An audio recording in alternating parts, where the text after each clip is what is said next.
சன்னஸ்ட்ரோ TV அன்பர்கள் அனைவருக்கும் அநேக கோட்டின நமஸ்காரங்கள். இன்னைக்கு ரொம்ப ரொம்ப ஒரு முக்கியமான பதிவை நம்ம பார்க்க போறோம். சிஎம் விஜய் அவர்களுடைய ஜாதகத்தை 3வது தரையா நம்ம இந்த பதிவு மூலியமா எல்லாருக்கும் தெரியப்படுத்த போறோம். 5 வருஷத்துக்கு இவருடைய ஆட்சியை நீடிக்குமா, இல்ல ஏதாவது ஒரு பிரச்சனையில கவுந்துடுமா, இதுல இன்னும் எந்த விதமான நிர்விக்னங்கள் வரும் வராது அப்படின்ற மாதிரி ரொம்ப ரொம்ப இம்பார்ட்டன்டான விஷயங்களை நம்ம இந்த பதிவுல சொல்ல போறோம். அதனால அவசியம் எல்லாரும் இந்த பதிவு முழுசா பாருங்க. அவருடைய ஜாதக ரீதியா நான் முதல்ல இருந்து ஆரம்பிக்கலாம்னு இருக்கேன். கன்னியா லக்னம், கடக லக்னமா எடுத்துக்கிட்டாலும் கன்னியா லக்னமா எடுத்துக்கிட்டாலும் அவளுக்கு பிளானட்டரி பொசிஷன் எல்லாமே கரெக்டா இருக்கு அப்படின்றதுனால ப்ரெடிக்ஷன் ஆல்மோஸ்ட் ஒரே மாதிரி தான் வரும். ஏன்னா நிறைய பேர் அவர் கடக லக்னம் அப்படின்னு சொல்றவாளும் இருக்கா, கன்னியா லக்னம் சொல்றவாளும் இருக்கா. பட் ஆனா நம்ம அவருடைய ஃபீல்டு, அவர் எதுக்கு முன்னாடி எப்படி வாழ்ந்திருக்கார், அது எப்படி இருந்திருக்கு, எப்படிலாம் அனுபவிச்சிருக்கார், இப்ப அவர் எப்படி இருக்கார், இது எல்லாமே ஆல்மோஸ்ட் நமக்கு தெரியும். சோ அதை நம்ம பேஸ் பண்ணி அவருடைய ஆரோஸ்கோப்ல வச்சு பார்க்கும்போது கன்னியா லக்னம் எனக்கு கரெக்டா வந்திருக்கு அப்படின்றதுனால நான் பர்சனலா அவருக்கு கன்னியா லக்னம் போட்டிருக்கேன். அதே மாதிரி இன்னும் முக்கியமான ஒரு விஷயம், இது எந்த ஒரு பார்ட்டிஸ்க்கும் இன்ஃபுளுன்ஸ் பண்ணக்கூடிய ஒரு பதிவு கிடையாது. இந்த சேனலும் அப்படிப்பட்ட சேனல் கிடையாது. இருக்கக்கூடிய உண்மைய அவங்களுடைய ஜாதகத்துல என்ன சொல்லியிருக்கோ அதை ஜென்யூனா மக்கள் உங்களுக்கு தெரியப்படுத்தணும், நீங்க தெரிஞ்சுக்கணும் அப்படிங்கிறதுக்காக மட்டும் ஒரு எண்ணத்துல நானும் சரி, என்ன மாதிரி பல பேர் சரி, நம்மளுடைய சேனல்லே பல பெரிய பெரிய வித்வத்கள் இதை பத்தி தான் பேசிட்டு இருக்காங்க. அதனால தனிப்பட்டதா இது யாருக்கும் எந்த ஒரு இன்ஃபுளுன்ஸும் கிடையாது. முழுக்க முழுக்க ஜாதகத்தையும் நம்ம கிரகத்தையும் பேஸ் பண்ணி இருக்கக்கூடிய ஒரு ப்ரெடிக்ஷன் தான் இப்போ நம்ம பார்க்க போறோம். கன்னியா லக்னம், விருச்சிகத்துல ராகு, கும்பத்துல குரு, ரிஷபத்துல புதன் சுக்கிரன் கேது, மிதுனத்துல சூரியன் சனீஸ்வரன், கடகத்துல சந்திரன் செவ்வா. இவருடைய ஜாதகத்துல மேக்சிமம் எல்லா கிரகமும் கேந்திர திரிகோணத்துல இருக்கு அப்படின்றதுனால அவர் எந்த ஃபீல்டுல இருந்தாலுமே ரொம்ப சக்சஸ்ஃபுல்லா இருப்பார். ஒண்ணு. இப்போ அவர் பாலிடிக்ஸுக்கு வெறும் 2 வருஷத்திலேயே ஒரு பார்ட்டி ஆரம்பிச்சு இன்னைக்கு சிஎம்மாவே மாறிட்டார். இது வரைக்கும் யாருமே பார்க்காத அளவுக்கு ஒரு பெரிய அச்சீவ்மெண்ட். அப்கோர்ஸ் இதுக்கு முன்னாடி ஆந்திரால என்டிஆர் அவர்கள் இதை அச்சீவ் பண்ணியிருந்தார். அவருடைய ஹாரோஸ்கோப் இதுக்கு முன்னாடி பார்த்திருந்தோம். அவருக்கு நிறைய பார்ட்டிஸோட இன்ஃபுளுன்ஸ் இருந்தது அந்த காலத்துல, ஆல்மோஸ்ட் ஒரு எம்ஜிஆர் மாதிரின்னு வச்சுக்கோங்களேன். சோ அதனால அவர் வந்தவர். பட் ஆனா இவருக்கு பேஸ்ல இருந்து எதுவுமே இல்லாம ஃபவுண்டேஷன் போட்டதுல இருந்து அதை சம்பூர்ணமா பினிஷ் பண்ற வரைக்கும் அவருடைய பிரசன்ஸ் அதுல ஜாஸ்தி இருந்திருக்கு விஜய்க்கு. சோ அந்த பிரகாரம் பார்க்கும்போது இந்த 2 வருஷம் அப்படிங்கிறது ரொம்ப ரொம்ப ஒரு குறைந்த பீரியட் தான் அரசியல் பொறுத்த வரைக்கும். அந்த ஃபீல்டுல அவர் இன்னைக்கு ஒரு உன்னதமான ஸ்தானத்துக்கு வந்துட்டார். சட்டசபையில அவருடைய ஸ்பீக்குக்கு எவ்வளவு பேர் ஃபேன்ஸ் ஆயிருக்கா அப்படிங்கிறது நான் சொல்லிதான் அவங்க எல்லாருக்கும் தெரியணும்ன்ற அவசியம் கிடையாது. நீங்க நம்ப மாட்டேன், என்னுடைய லைஃப்ல நடந்த ஒரு 2-3 சமாச்சாரத்தை உங்ககிட்ட ஷேர் பண்ணலாம்னு இருக்கேன். பொதுவா பிராமணா சைடு, அதுவும் எங்களுடைய வாத்தியார் எல்லாருமே பயங்கரமான பிஜேபி உடைய வெரியன்ஸ் அப்படின்னு வச்சுக்கலாம். நம்ம நியூட்ரல் தான். நம்மளை பொறுத்த வரைக்கும் இந்த ஜெனரேஷன்ல இருக்கிற எல்லாருமே யாருக்காவது புதுசா சான்ஸ் கொடுக்கலாம், இல்ல யாராவது ஹோப்ஃபுல்லா பேசுறாங்க, அவங்க செய்வாங்கன்ற ஒரு நம்பிக்கை இருக்குன்னா அவங்களுக்கு சான்ஸ் கொடுக்கலான்ற மைண்ட் செட்ல நானும் என்னுடைய சகாக்களும் இருந்தோம். பட் ஆனா எங்களுடைய ஃபீல்டுல நிறைய முன்னோர்கள், முன்னோடிகள், இப்போ வரைக்கும் இருந்துட்டு வர வாத்தியார் எல்லாருமே முழுக்க முழுக்க பிஜேபி மட்டும்தான் சப்போர்ட். இங்க தமிழ்நாடு பொறுத்த வரைக்கும் பிஜேபி எங்க நிக்குதோ அவ அங்க இருந்தா அவளுக்கு போடுவா, இல்லைன்னா ஏடிஎம்கேக்கு போடுவா. இது மட்டும்தான் அவளுக்கு தெரியும். ஆக்சுவலா இந்த கடைசியில 2026 நடந்த இந்த எலெக்ஷன்ல எங்க எல்லாருமே அவங்க இன்டிஸ் பண்ணாங்க, நீங்க பிஜேபிக்கோ ஏடிஎம்கேக்கு தான் போடணும், அதை தாண்டி யாருக்கும் போடக்கூடாது, இந்த விஜய் கிஜய்க்கெல்லாம் போட்டே அப்படின்னா அவ்வளவுதான் அப்படின்ற மாதிரிதான் பேசினா. பட் ஆனா அப்பெல்லாம் சரி சரின்னு சொல்லிட்டு நம்மளுடைய சௌகரியத்துக்கு அவளுக்கு எந்தெந்த கட்சிகளை பிடிக்குமோ அந்தந்த கட்சிக்கு ஓட்டெல்லாம் போட்டு முடிச்சாச்சு. என்ன இவ்வளவு ஓப்பனா பேசுறேன்னு நினைச்சுக்காது.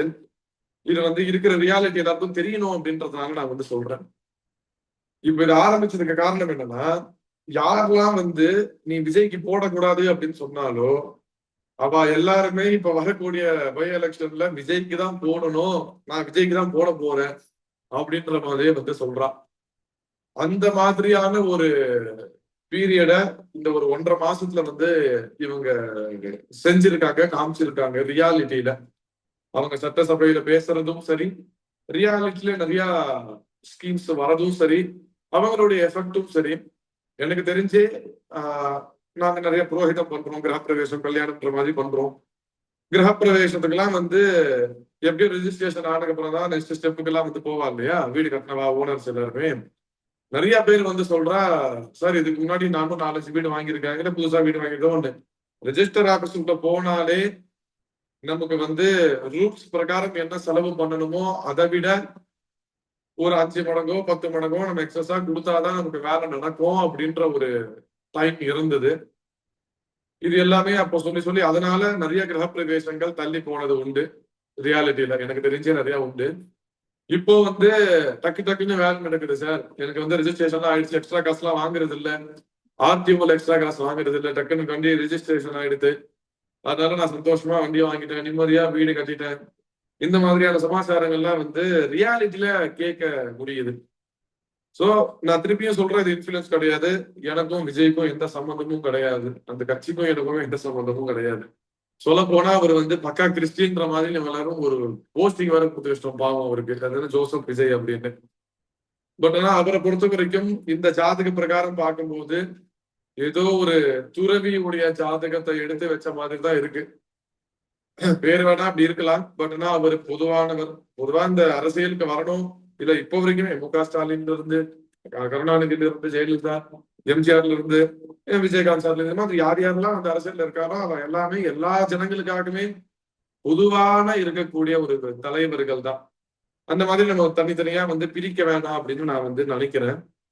இப்போ பிரதானமான ஆரம்பிச்சதுக்கு காரணம் ரியாலிட்டியில இந்த சொசைட்டி நிறைய சேஞ்ச் ஆயிருக்கு, இன்னமும் சேஞ்ச் ஆயிட்டு இருக்கு. கரூருக்கு வந்து பிரயாணம் பண்ணி இதுக்கு முன்னாடி பிரச்சாரத்துல போகும்போது ஒரு 40-41 பேரு கிட்ட வந்து பாவம் இறந்து போயிருக்கா. பட் ஆனா இது வந்து எவ்வளவு ஒரு துக்கமான சமாச்சாரம் அப்படிங்கிறது புரிஞ்சு அவர் அந்த காலத்து அப்பவே வந்து அது எல்லாத்தையும் ரியலைஸ் பண்ணி ஒரு லெவலுக்கு வந்ததுக்கு அப்புறமா அவ யாருக்குமே வந்து கை விட்டுடாம சாரின்றது சொல்லாம அவளுக்கு ஏதாவது ஒரு பிரயோஜனப்படணும் அப்படின்றதுனால மேக்சிமம் அவ எல்லா ஃபேமிலியில இருக்கிறவாளுக்கும் வந்து இந்த கவர்மெண்ட் சம்பந்தப்பட்ட உத்தியோகத்தை வந்து கொடுத்துருக்காராமா. எனக்கு தெரிஞ்சு இந்த ஜெனரேஷன்ல எனக்கு விவரம் தெரிஞ்சதுல இருந்து யாரும் அப்படி பண்ணி நான் கேள்விப்பட்டது இல்ல. நான் வந்து ரிசர்ச்சும் பண்ணி பார்த்துட்டேன், யாராவது இப்படி பண்ணியிருக்காளா அப்படின்னு. இல்ல.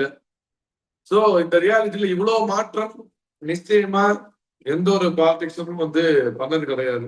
பொலிட்டிஷியனும் இவர் இப்படி கொடுத்துட்டு வராரு அப்படின்றதுனால இப்போ அவர் மேல நம்ம ரியாலிட்டியில பெருசா எந்த ஒரு குறையும் வந்து சொல்ல முடியல. பட் ஆனா ஜாதகத்துல என்ன குறை இருக்கு, ஜாதகம் மூலியமா அவருக்கு என்ன பிரச்சனைகள் வரும் அப்படிங்கறது வேணா சொல்லலாம். இப்ப அவர் ஜாதக பிரகாரம் பாத்தீங்க அப்படின்னா 10ஆம் அதிபதி புதன் 9ஆம் வீட்டுல ரொம்ப ஸ்ட்ராங்கா வந்து இருக்கார். அவர் வந்து முழுக்க முழுக்க முழுக்க ஸ்பிரிச்சுவல் ரீதியான ஒரு மனோ பக்குவத்துலதான் இருப்பார். அப்பவும் சரி, இப்பவும் சரி, இதுக்கப்புறமும் சரி, எப்பவுமே தர்மமான முறையில மட்டும்தான் போகணும்ன்ற ஒரு மைண்ட் செட்ல வந்து இருக்கும்.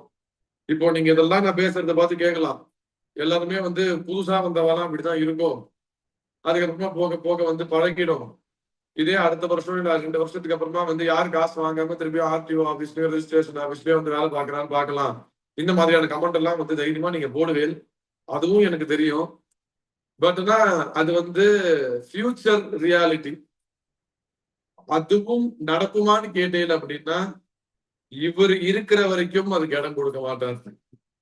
நான் அதுக்கு ஒரு வாரண்டி கேரண்டி கொடுக்குறேன். நான் திருப்பி சொல்றேன், எனக்கு அவருக்கு எந்த சம்பந்தம் கிடையாது. அவர் ஜாதகத்துக்கும் எனக்கும் தான் சம்பந்தம். அவர் ஜாதகத்துல முழுக்க முழுக்க முழுக்க ரொம்ப தர்மமான வழியில மட்டும்தான் போகணும்னு நினைக்கக்கூடியவர். ஒருவேளை ஏதாவது ஒரு அதர்மத்தை தெரிஞ்சு செஞ்சாலும் தெரியாம செஞ்சாலுமே ரொம்ப கில்ட்டியா ஃபீல் பண்ணக்கூடியவர், ரொம்ப நொந்து போயிடுவார். நான் வந்து நேற்று வந்து நியூஸ்ல வந்து பாக்குறேன், அந்த கரூர்ல இருக்கிறவங்களுக்கு எல்லாம் வந்து அந்த கஷ்டப்பட்ட ஃபேமிலிக்கு எல்லாம் வந்து கவர்மெண்ட் ஜாப் கொடுக்குறேன். வரவங்க எல்லாம் வந்து ரொம்ப ஃபீல் பண்ணி அழுதுகிட்டே வந்து வராங்க. அவரால் வந்து அங்க இருக்க முடியல. அவரும் வந்து அழுதுகிட்டே அதை வந்து கொடுத்துட்டு இருக்காரு. அது வந்து சொல்லலாம், அவர் என்னப்பா நடிகர் தானே, சொன்னா இப்படி சொடக்கு போட்டு கண்ணு தனியா வர போகுது, பழக்கப்படாததா 67 சில்லற படம் நடிச்சிருக்காரு, அதுல அழ போறார், சிரிக்க போறார், அப்படிலாம் கிடையாது. அவருடைய முகத்தை பார்த்தாலே தெரியுது, ஹிருதயத்துல இருந்து அவர் எல்லாமே பண்றாரு அப்படிங்கிறது. அதனால நான் திருப்பியும் சொல்றேன், தெய்வ செஞ்சு அவரை யாருமே வந்து அகெயின்ஸ்டா வச்சுக்க வேண்டாம். நம்மளுடைய கோரிக்கைகள் தர்மமானதா நியாயமானதா இருக்கும் பட்சத்துல நம்ம வந்து இப்போ இருக்கிற தமிழ்நாடு கவர்மெண்ட் கிட்ட சொன்னால் அது வந்து டக்குன்னு முடியும் அப்படின்ற மாதிரியான நிறைய சமாச்சாரங்கள் இருக்கு. இதுல நல்லது கெட்டது இவன் அகேன்ஸ்ட்ல இருக்கிறதா, இப்ப டிஎம்கேவே வந்து அங்க போயிட்டு எனக்கு இந்த பிரச்சனை இருக்கு சரி பண்ணி கொடு அப்படின்னா சரி பண்ணி கொடுப்பாங்கன்ற ஒரு நிலையில வந்து அவர் வந்து இருக்காராம். நிறைய பேர் நியூஸ் பாக்குறேன் அப்படின்றதுனால உங்களுக்கு தெரியும், நான் எல்லா விஷயத்தையும் சொல்லணும்ன்ற அவசியம் வந்து கிடையாது. பட் ரியாலிட்டியில நிறைய மாற்றங்கள் அப்படிங்கிறது வந்து உண்டு. ஒரு சமாச்சாரம். அடுத்தது வந்து இப்ப இவருக்கு அகேன்ஸ்டா உதயநிதி ஸ்டாலின் வந்து எதிர்கட்சி தலைவராக வந்து இருக்காரு. அது வந்து அவருக்கு கை கூடுமா, ஃபியூச்சர்ல அவர் சிஎம் ஆவாரா, இல்லைன்னா வந்து மு.க. ஸ்டாலின் வந்து திருப்பியும் சட்டசபைக்குள்ள வருவாரா அப்படிங்கிறது எல்லாமே விஜய் ஜாதகத்தோட கம்பேர் பண்ணி பார்க்கும்போது இது பயங்கர டாமினேஷனான ஒரு ஜாதகம். அவர் இருக்கிற இதுக்கு முன்னாடி சினிமா ஃபீல்டிலே இவரை விட எக்ஸ்ட்ரா ஒரு படி யாராலையும் மேல வர முடியல, இன்க்ளூடிங் ரஜினிகாந்த் சாரா இருந்தாலும் கூட. அவர் பெரிய சூப்பர் ஸ்டார் தான். பட் ஆனா இந்த சம்பாத்தியம் அப்படின்னு பார்த்தேன் அப்படின்னா மார்க்கெட் கொஞ்சம் கூட குறையாத ஒரு ஆளா கடைசி 15-20 வருஷமா வந்து இவர் பிரயாணம் பண்ணிட்டு வந்திருக்காரு அந்த ஃபீல்டுல. அப்படின்னா இப்போ ஜனங்களுக்கு தர்மம் செய்யறதுக்காக நியாயமான வழியில எல்லாருக்கும் வந்து போய் சேரணும் அப்படின்ற ஒரு வழியில வந்து வந்திருக்காரு. இதுல அவரு நிறைய புண்ணியங்களும் செஞ்சுட்டு வர்றாரு, நிறைய பூஜைகள் ஆராதனைகளும் வந்து செஞ்சுட்டு வர்றாரு.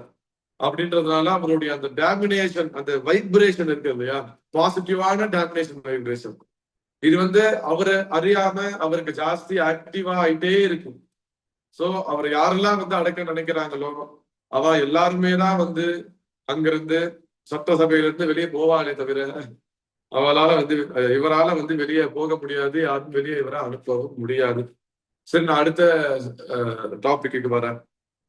உதயநிதி ஸ்டாலின் வந்து சில சமாச்சாரங்கள் வந்து சொன்னார் சட்டசபையில, இந்த மாதிரியான ரியாலிட்டி ப்ராப்ளம் இருக்கு அப்படின்னு. அதுக்கு வந்து நிறைய பேர் வந்து அவங்க 2021 ஆட்சிக்கு வந்த உடனே ஒரு 1.5 மாசத்துல அவர் வந்து ஒரு ஸ்பீச் கொடுத்திருந்தார். நாங்க இப்பதான் ஆட்சிக்கு வந்திருக்கோம், உடனே அதெல்லாம் சரி பண்ண முடியாது, அதனால எங்களுக்கு கொஞ்சம் டைம் வேணும் அப்படின்னு கேட்டிருந்தார். 2026 அடுத்த எலெக்ஷன் வந்துருச்சு. பட் ஆனா அதே டெக்னிக்கை இப்ப திருப்பி அவர் வந்து யூஸ் பண்றாரு. அவருடைய ஜாதக பிரகாரம் பார்க்கும்போது இப்ப எதனால நான் அந்த விஷயத்த சொல்றேன் அப்படின்னா, அவருடைய லக்னம் அப்படிங்கிறது வந்து மேஷ லக்னமா வந்து பார்க்கப்படுறது. 2ல சந்திரன், 3ல குரு, 4ல செவ்வாய், 5ல சனீஸ்வரர், 6ல ராகு, 7ல சுக்கிரன், 8ல சூரியன், 12ல கேது. இதுதான் அவருடைய பிளானட்டரி பொசிஷன். இந்த வாக்கு அப்படிங்கிறது வந்து புதன பிரதானமா வந்து சொல்லுவா. அப்படிப்பட்ட அந்த புத கிரகம் அவருக்கு அவ்வளவு ஃபேவரபிளா வந்து இல்லை. அதனால கண்மூடித்தனமான விஷயங்களை வந்து பேசுறது, எது பேசினாலும் அது வந்து அவருக்கு ஃபேவரபிளா போயிடும் ஆக்சுவலா. அந்த மாதிரியான ஒரு ஜாதகம். இதுக்கு முன்னாடி அப்படிதான் வந்து அவர் பிரயாணமும் வந்து பண்ணிட்டு இருந்திருப்பார். சோ அது வந்து ஒரு இந்த மாதிரி ஒரு டாமினேஷனா ஆப்போசிட்ல இருக்கக்கூடிய ஒரு பர்சனாலிட்டிக்கு முன்னாடி இவருடைய ஸ்பீச் அப்படிங்கிறது பெருசா வந்து எடுப்படலை. சோ ஃபியூச்சர்ல இவர் பேசுறதுனாலதான் நிச்சயமா எந்த ஒரு மாற்றமும் வந்து வரப்போறது இல்லை. அதனால முடிஞ்ச வரைக்கும் இவர் வந்து ரியாலிட்டியில மாற்றத்தை கொண்டு வரணும் அப்படின்னா உதயநிதி ஸ்டாலின் வந்து நிறைய வந்து பிசிக்கலா தான் வந்து வேலை செய்யணும், ரியாலிட்டியில நேர்ல இறங்கி வேலை செய்யணும். சும்மா பேசுறதுனால இவருடைய லைஃப் வந்து மாறிடாது. இதே விஜய் பொறுத்த வரைக்கும் அவருடைய பேச்சுல கடைசியில இந்த 234 தொகுதிக்கும் அவர் வந்து பிரச்சாரத்துக்கு போகணும்னு வந்து ஒரு ஷெட்யூல் எல்லாம் போட்டாங்க. பட் ஆனா அவரு அதுல பாதிக்கும் கீழே தான் வந்து முடிச்சிருந்தாங்க எலெக்ஷனுக்கு முன்னாடி வரைக்குமே. மீதி இடத்துக்கெல்லாம் அவங்களால வந்து போக முடியல, நிறைய ரிஸ்ட்ரிக்ஷன்ஸ் எல்லாம் வந்துடுது, ப்ராப்ளம் வந்துடுது. அந்த சில இடத்துக்கு போய் பேசுற அந்த ஸ்பீச்சுக்கே சிஎம் ஆயிட்டார் அவர். இவர் வந்து பல வருஷமா உதயநிதி பேசிட்டு இருக்காரு. பட் ஆனா அவருடைய டேமினேஷனுக்கு இவரால போக முடியாது. அதோடைய காரணம் புதன் வந்து சரியில்லை அப்படிங்கிறதுதான். இப்போ நெக்ஸ்ட் மு.க. ஸ்டாலின் அவருடைய டாபிக்ல நம்ம வரலாம். இப்போ அவரை பொறுத்த வரைக்கும் திருப்பியும் கம்பேக் பண்ணுவாரா இந்த சட்டசபைக்கு அப்படின்னு கேட்டேன் அப்படின்னா, அவருடைய ஜாதகம் பொறுத்த வரைக்கும் சிம்மராசியா பார்க்கப்படுறது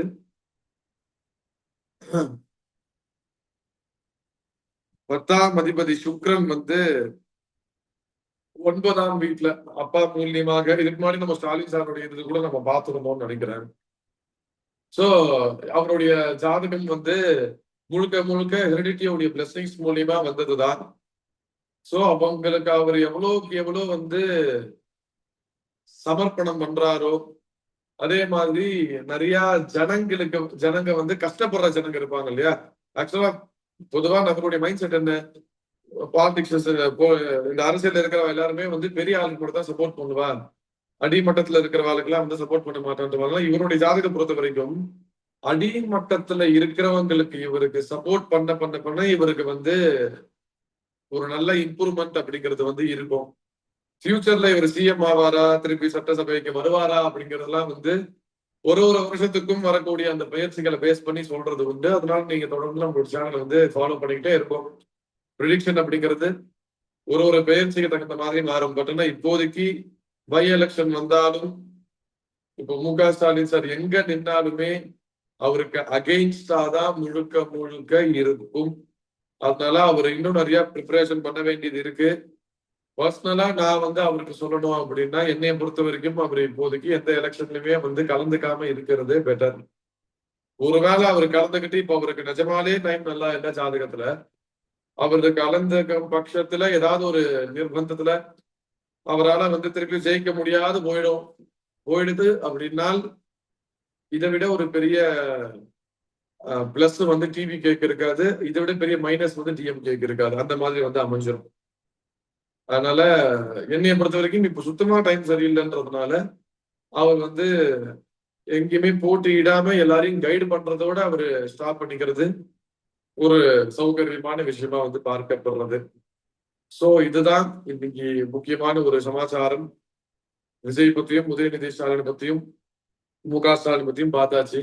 இன்னும் ஒரே ஒரு சமாச்சாரத்தையும் சொல்லிடுறேன். இப்போ ஏடிஎம்கே விட்டுட்டே அப்படின்னு சொல்லிடக்கூடாது இல்லையா சில பேர். அதனால ஏடிஎம்கே பொறுத்த வரைக்கும் அவாக்குள்ளேயே நிறைய பேதங்கள் வந்து எடுத்து, அம்மா கட்சி, குக்கர் கட்சி, இந்த கட்சி, அந்த கட்சின்னு இப்ப வரக்கூடிய பை எலெக்ஷன்லாம் அவன் எல்லாருமே பேசி ஒத்துமையா ஒரே மாதிரி நிக்கிறதுக்கு நிறைய சான்சஸ் உண்டு. சான்சஸ் கன்ஃபார்ம் அப்படிதான் வந்து நிப்பா. அதனுடைய ஜாதகம் அப்படிதான் வந்து பேசப்படுறது. அதே மாதிரி அவ அங்க கிட்ட வந்து சப்போர்ட் நிச்சயமா டிஎம்கே வந்து கேட்குது.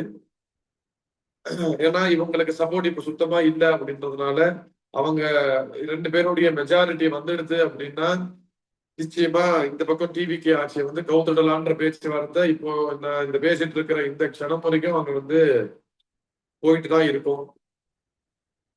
இது வந்து அவளுக்கும் வந்து பெரிய லெவல்ல வந்து அது ஃபேவரபிளா வந்து கூட போறதும் கிடையாது. ஸோ அவ தனித்தனியா நின்று அவங்களுடைய பர்ஃபார்மன்ஸ் காமிக்கிறதுல தான் வந்து இருக்கே தவிர டிவிக்கே பயங்கர டஃப் கொடுக்கும். ஸோ இது எல்லாத்துலயும் இருந்து டிஎம்கேவும் ஏடிஎம்கேவும் எப்படி இந்த பை எலெக்ஷன்ல ஜெயிப்பாங்க, டிவிக்கே அதுக்கு என்னதான் வந்து எஃபெக்ட் எடுக்க போகுது அப்படிங்கிறது ரியாலிட்டியில நம்ம வந்து வாட்ச் பண்ணலாம். நீங்களும் அவசியம் வாட்ச் பண்ணுங்க. ஸோ இது மாதிரியான இன்னும் இந்த ஜாதகம் பிளஸ் அரசியல் இதை கொலாபரேட் பண்ணி இது எப்படி இருக்கும் அப்படிங்கிறது தெரிஞ்சுக்கிறதுக்கு உங்களை மாதிரி நாங்களும் ரொம்ப ஆர்வமாக இருக்கோம். நீங்க இது நிறைய சப்போர்ட் பண்ணும் பட்சத்துலதான் எங்களால வந்து இன்னும் மோட்டிவா எடுத்து பேச முடியும், இதுக்காக டைம் எடுத்து சொல்ல முடியும். இது ஒரு அவேர்னஸ் வீடியோ மாதிரியாகவும் இருக்கலாம் எல்லாருக்குமே.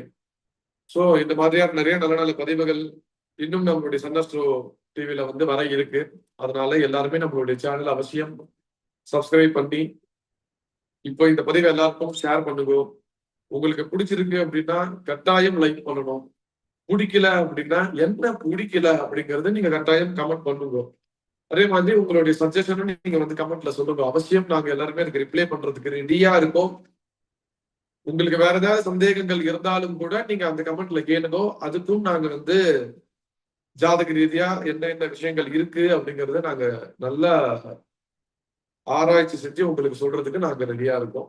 சோ உங்க கையில தான் இருக்கு நெக்ஸ்ட் என்னென்ன மாதிரியான விஷயங்கள் வரணும் அப்படிங்கிறது. அதனால அவசியம் தொடர்ந்து நீங்க வந்து சப்போர்ட் பண்ணுங்க. அடுத்து இன்னொரு நல்ல பதிவுல நம்ம எல்லாரும் சந்திக்கலாம். நமஸ்காரம்.